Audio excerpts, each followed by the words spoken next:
قل يا عبادي الذين أسرفوا على أنفسهم لا تقنطوا من رحمة الله إن الله يغفر الذنوب جميعا إنه هو الغفور الرحيم وأنيبوا إلى ربكم وأسلموا له من قبل أن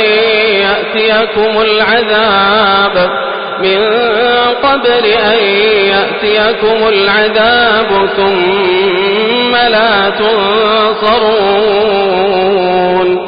واتبعوا أحسن ما أنزل إليكم من ربكم من قبل أن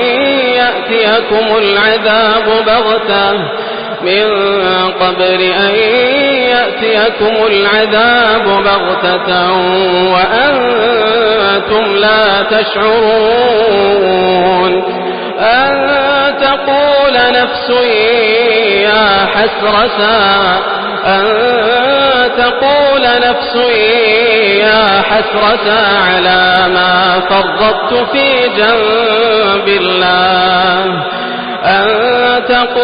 نفس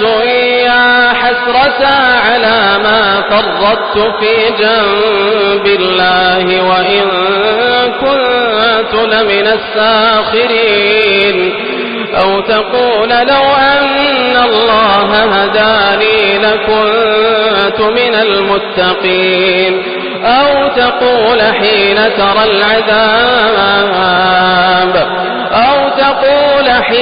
ترى العذاب لو أن لي كرة فأكون من المحسنين بلى قد جاءتك آياتي فكذبت بها واستكبرت وكنت من الكافرين ويوم القيامة ترى الذين كذبوا على الله وجوههم مسودة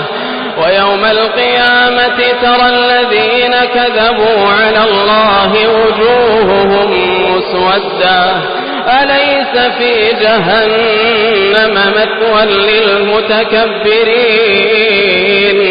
وينجي الله الذين اتقوا بمفازتهم لا يمسهم السوء ولا هم يحزنون الله خالق كل شيء وهو على كل شيء وكيل له مقاليد السماوات والأرض والذين كفروا بآيات الله أولئك هم الخاسرون قل أفغير الله تأمروني أعبد أيها الجاهلون ولقد أوحي إليك وإلى الذين من قبلك لئن أشركت ليحبطن عملك ولتكونن من الخاسرين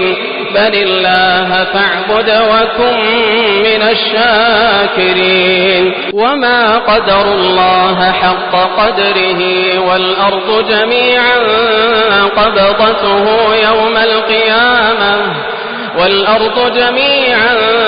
قبضته يوم القيامة والسماوات مطويات بيمينه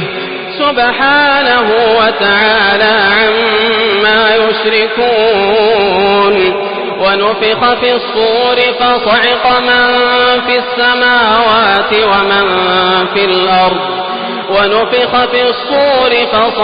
من في السماوات ومن في الأرض إلا من شاء الله ثم نفخ فيه أخرى فإذا هم قيام ينظرون وأشرقت الأرض بنور ربها ووضع الكتاب وجيء بالنبيين والنبيين والشهداء وقضي بينهم بالحق وهم لا يظلمون ووفيت كل نفس ما عملت وهو أعلم بما يفعلون وسيق الذين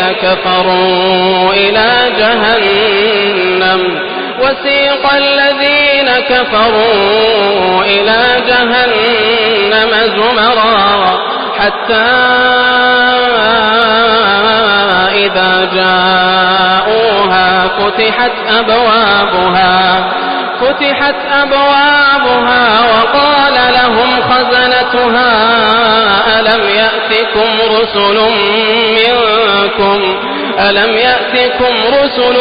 منكم يتلون عليكم آيات ربكم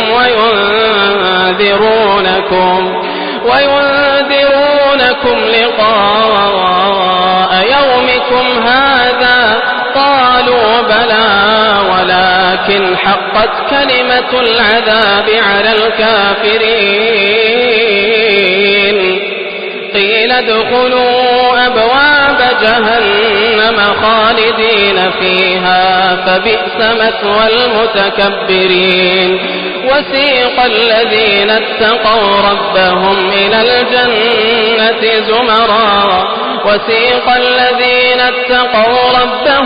الجنة زمرا حتى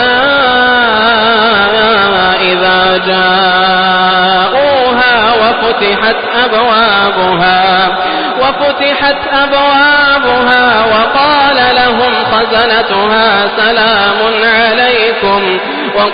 لهم خزنتها سلام عليكم طبتم فادخلوها خالدين وقالوا الحمد لله الذي صدقنا وعده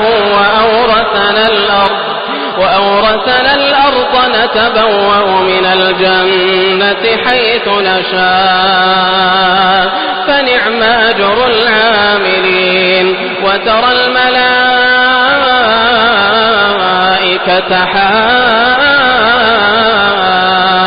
حافين من حول العرش يسبحون